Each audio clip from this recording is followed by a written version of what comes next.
ہم پشاور کے نزدیک ایک گاؤں میں رہا کرتے تھے۔ والد صاحب کی بازار میں ایک چھوٹی سی دکان تھی اور وہ چپلی کباب بنا کر اپنے کنبے کا پیٹ پال رہے تھے۔ اس طرح غربت میں بھی دو وقت کی روٹی میسر تھی اور ہم سکون کی زندگی گزار رہے تھے۔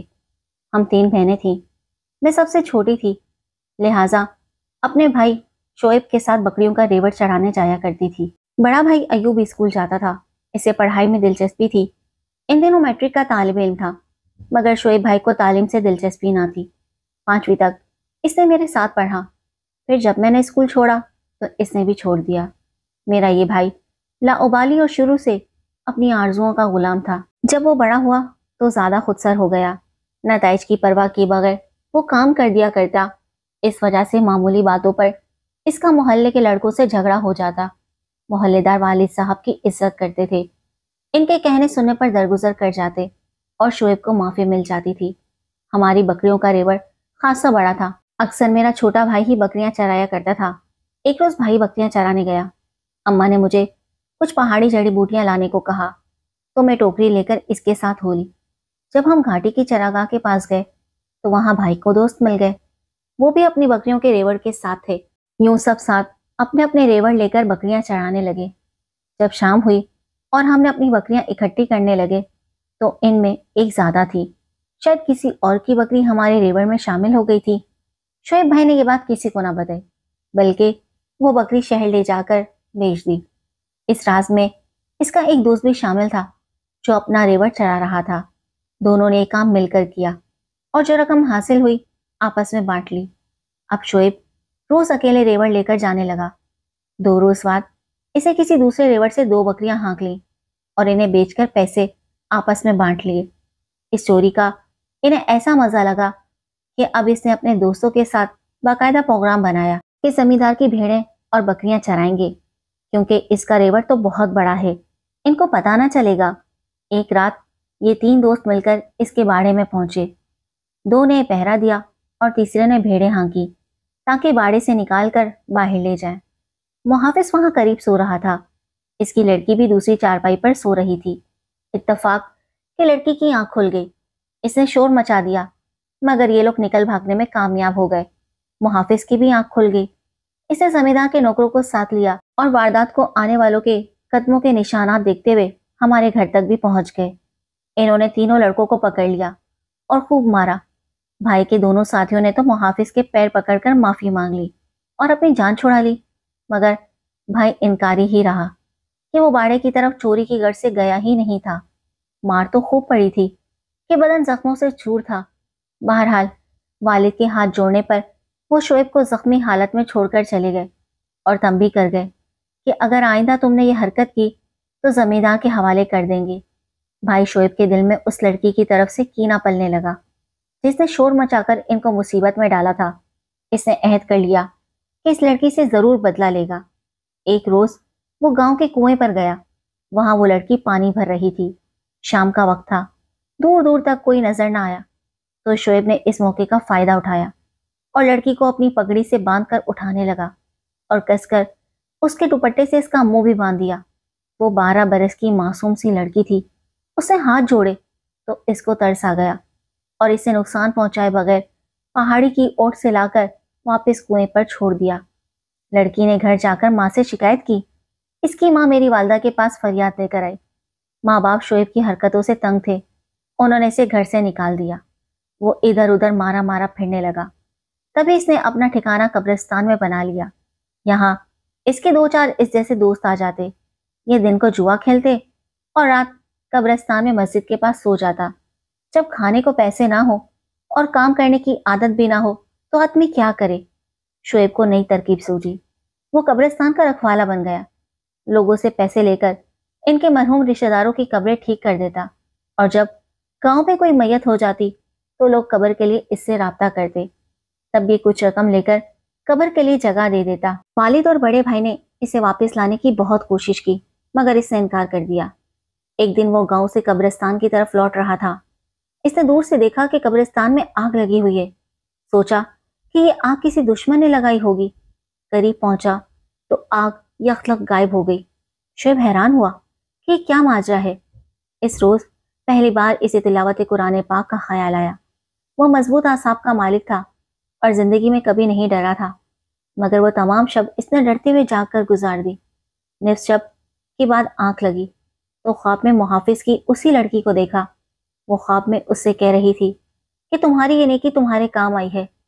دوسرے روز صبح اس نے اس قبر کو جا کر دیکھا جہاں اسے آگ جلتی دکھائی دی تھی۔ وہ گاؤں کے ایک ایسے شخص کی قبر تھی جو سود کا کاروبار کرتا تھا اور ضرورت مندوں کو سود پر قرضہ دیا کرتا تھا۔ شعیب کے دل میں بڑی دہشت آئی۔ اس کے بعد اس نے قبرستان میں رہنا چھوڑ دیا۔ وہ گھر آ گیا اور اس واقعے کا ذکر والدہ سے کر کے کہا کہ اب مجھے گاؤں میں رہنے اور گھاٹیوں کی طرف جانے سے خوف آتا ہے۔ میرا جی چاہتا ہے کہ ہم گاؤں چھوڑ کر شہر جا بسیں۔ ایسا فوری طور پر ممکن نہ تھا، لیکن کچھ عرصے بعد ہی ایسے اسباب بن گئے۔ بڑے بھائی نے ایف اے کر لیا تو اسے والد کے دوست کے توسط سے ایک مل میں ملازمت مل گئی۔ ایوب بھائی کو وہاں رہنے کو کوارٹر بھی مل گیا تو بھائی نے مجبور کیا کہ ہم سب وہاں ہی رہائش پذیر ہو جاتے ہیں جہاں یہ شوگر مل واقع تھی۔ والد صاحب کی غربت سے لڑتے لڑتے تھک چکے تھے۔ گاؤں کے ڈھابے پر چبلی کباب کی فروخت سے اتنی آمدنی نہیں ہو رہی تھی کہ کچھ رقم بس انداز کر سکتے، اور ایوب بھائی کو بھی اکیلے اتنی دور بھیجنا نہ چاہتے تھے۔ جب کوارٹر ملنے کی خوشخبری سنی تو نقل مکانی پر آمادہ ہو گئے۔ غربت کی زندگی واقعی بڑی عذاب ہوتی تھی۔ ہم مدتوں یہ عذاب برداشت کرتے رہے تھے۔ میں، امی اور بہنیں روکھی سوکھی کھاتے اور اچھے دنوں کی امید میں جی رہے تھے۔ بڑے بھائی کی تو نوکری لگ گئی، مگر چھوٹا آوارہ گرد ہو چکا تھا۔ تبھی والد نے سوچا شاید گاؤں چھوڑ دینے سے یہ اپنے جواری اور نکمے دوستوں سے دور ہو جائے تو سدھر جائے گا اور وہاں مل میں ہی کسی کام سے لگ جائے گا تو اس کی زندگی کو بھی سیدھا راستہ مل جائے گا۔ چاہے انسان شہر بدل لے یا گاؤں، آوارہ مزاج لوگوں کو ہر جگہ دوست بھی اپنے جیسے ہی مل جاتے ہیں۔ یہاں بھی جو صحبت شعیب کو میسر آئی وہ گنڈوں اور چور جواریوں کی ہی تھی۔ ان کے ساتھ رہ کر وہ نشہ بھی کرنے لگا۔ اس کے ساتھ فلمیں دیکھنا سونے پہ سہاگا ہوا۔ ان غلط قسم کے مشاغل کے لیے جب جیب میں پھوٹی کوڑی نہ ہوتی تو اپنے نئے دوستوں کے ساتھ جو چوریاں کرتے تھے ان کی حرکتوں میں شامل ہو گیا اور چھوٹی موٹی چوریاں کرنے لگا۔ جو رقم ہاتھ آتی وہ نشے، جوئے یا سنیما میں اڑا دیتا۔ اس کے دل میں برائی کا کوئی احساس تھا اور نہ اپنے بوڑھے ماں باپ کے دکھوں کا۔ اس کے نزدیک زندگی کا کوئی مقصد نہ تھا، اگر تھا تو بس چھین جھپٹ کر کھانا اور نشے میں ڈوب جانا۔ ماں روتی، بڑا بھائی سمجھاتا تو بڑبڑاتا ہوا گھر سے نکل جاتا، پھر ہفتوں گم رہتا، یہاں تک کہ گھر والے اس کی شکل دیکھنے کو ترس جاتے تھے۔ والد وفات پا گئے تو ایوب بھائی اکیلے ہی غربت کے محاذ پر لڑنے کے لیے رہ گئے۔ وہ ان دنوں گنے کی مل میں کام کر رہے تھے۔ شعیب کبھی کبھی وہاں بھی بڑے بھائی سے پیسے مانگنے چلا جاتا تھا۔ ایک روز وہ ایوب بھائی کے پاس گیا۔ وہ کام میں مصروف تھے۔ شعیب سے کہا کہ تم کچھ دیر ملک میں بیٹھ کر میرا انتظار کرو۔ شعیب جہاں بھائی کے انتظار میں بیٹھا ہوا تھا سامنے گودام تھا۔ اسے کچھ ایسی اشیاء نظر آئی جن کو فروخت کر کے خاصی رقم حاصل ہو سکتی تھی۔ اس کے دل میں لالچ آیا کہ کیوں نہ ہاتھ کی صفائی دکھائی جائے، مگر اس وقت وہ اپنے ارادے کو عملی جامہ نہ پہنا سکا۔ اس نے واپس آ کر دوستوں سے ذکر کیا اور انہوں نے مل کر گودام میں چوری کرنے کا منصوبہ بنا لیا۔ 2 روز بعد جب چھٹی کی وجہ سے مل بند تھی، پوری منصوبہ بندی سے انہوں نے مل میں ڈاکہ ڈالا، مگر چوکیدار کی ہوشیاری سے پکڑے گئے۔ فوراً وہاں موجود دیگر محافظوں نے پولیس کو اطلاع کر دی۔ یہ تینوں دوست حوالات لے جائے گئے۔ چوری کا سامان انہوں نے دیوار سے ادھر پھینک دیا تھا جہاں ان کے 2 اور ساتھی موجود تھے۔ انہوں نے وہ سامان لے جا کر کہیں چھپا دیا۔ اب پولیس بھائی اور اس کے ساتھ پکڑے جانے والے ساتھیوں پر تشدد کر رہی تھی کہ کسی طرح یہ سامان کا اتا پتہ بتا دیں، لیکن سزا سے پر بچنے کی خاطر یہ چوری قبول نہیں کر رہے تھے۔ تبھی شعیب کے 2 ساتھیوں کو علیحدہ لے جایا گیا اور پولیس نے اکیلے میرے بھائی سے پوچھ گچھ شروع کر دی۔ بھائی بہت سخت جان انسان تھے، سارا ظلم اور مار پیٹ برداشت کر لی مگر اقرار نہ کیا۔ تبھی پولیس اہلکار ایوب بھائی کے ساتھ میری والدہ اور ہم لڑکیوں کو تھانے لے آئی۔ میرا بڑا بھائی تو بیچارہ بے گناہ تھا اور شعیب تھا کہ سامان کے بارے میں بتانے سے گریزاں تھا۔ تب سب انسپیکٹر نے بھائی کو ڈرایا کہ اگر تم نے اپنے دیگر ساتھیوں اور سامان کے بارے میں ہم کو نہ بتایا تو ہم تمہارے گھر کی خواتین کو اذیت دیں گے۔ شعیب پھر بھی نہ بولا تو انسپیکٹر نے سپاہیوں کو حکم دیا کہ اس کی ماں بہنوں کو اس کے سامنے بے لباس کر دو، جبکہ ہم برقع اوڑے ہوئے تھیں۔ جب سپاہیوں نے ہمارے برقعوں کی جانب ہاتھ بڑھائے اور نقاب الٹ دیے تو شعیب کا چہرہ زرد ہو گیا اور وہ تھر تھر کانپنے لگا۔ پولیس والے ہمارے ساتھ سختی سے پیش آنے لگے تو بھائی سے برداشت نہ ہوا اور بولا، ان کو چھوڑ دو، میری ماں بہنوں کے سر سے اگر دوپٹہ بھی سرک گیا تو میں تمہارا خون کر دوں گا۔ سپاہیوں کے ہاتھ رک گئے۔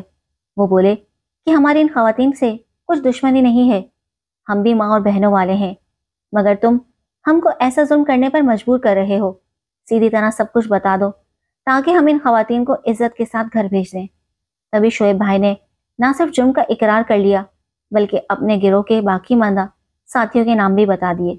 جو سزا میرے بھائی کے نصیب میں تھی انہوں نے کاٹی، لیکن اس کے بعد سے آج تک وہ گھر نہیں لوٹا اور نہ اس نے ہم کو اپنی شکل دکھائی۔ وہ کہتا تھا کہ میں اپنے ضمیر سے شرمندہ ہوں، ماں بہنوں کو اب اپنی منحوس صورت نہیں دکھا سکتا۔ اس نے چوری سے بھی توبہ کر لی۔ علاقے کے امام مسجد کے پاس گیا اور کہا کہ سر چھپانے اور پیٹ پالنے کے لیے ٹھکانہ اور وابستہ کوئی کام بتائیے۔ انہوں نے مسجد میں جھاڑو لگانے اور صفائی کا کام دے دیا۔ وہاں احاطے میں بنی کوٹھی میں رہنے کو جگہ بھی دے دی۔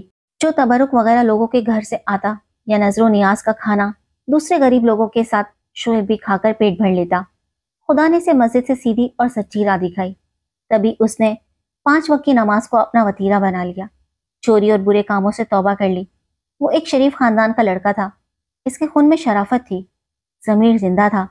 تبھی اللہ تعالیٰ نے اس بھیانک واقعے کی وجہ سے اس کو سیدھی اور سچی راہ دکھا دی۔ وہ نمازی اور پرہیزگار تو ہو گیا، مگر افسوس پھر کبھی گھر نہ لوٹا اور نہ ہمیں اپنا منہ دکھایا۔ وہ امام صاحب سے کہتا کہ مجھے آج بھی اپنے وجود سے نفرت محسوس ہوتی ہے کہ میرے برے اعمال کی وجہ سے ماں جیسی ہستی اور میری پاک باز بہنوں کو حوالہ تک لایا گیا۔ اب میں کس منہ سے گھر جاؤں؟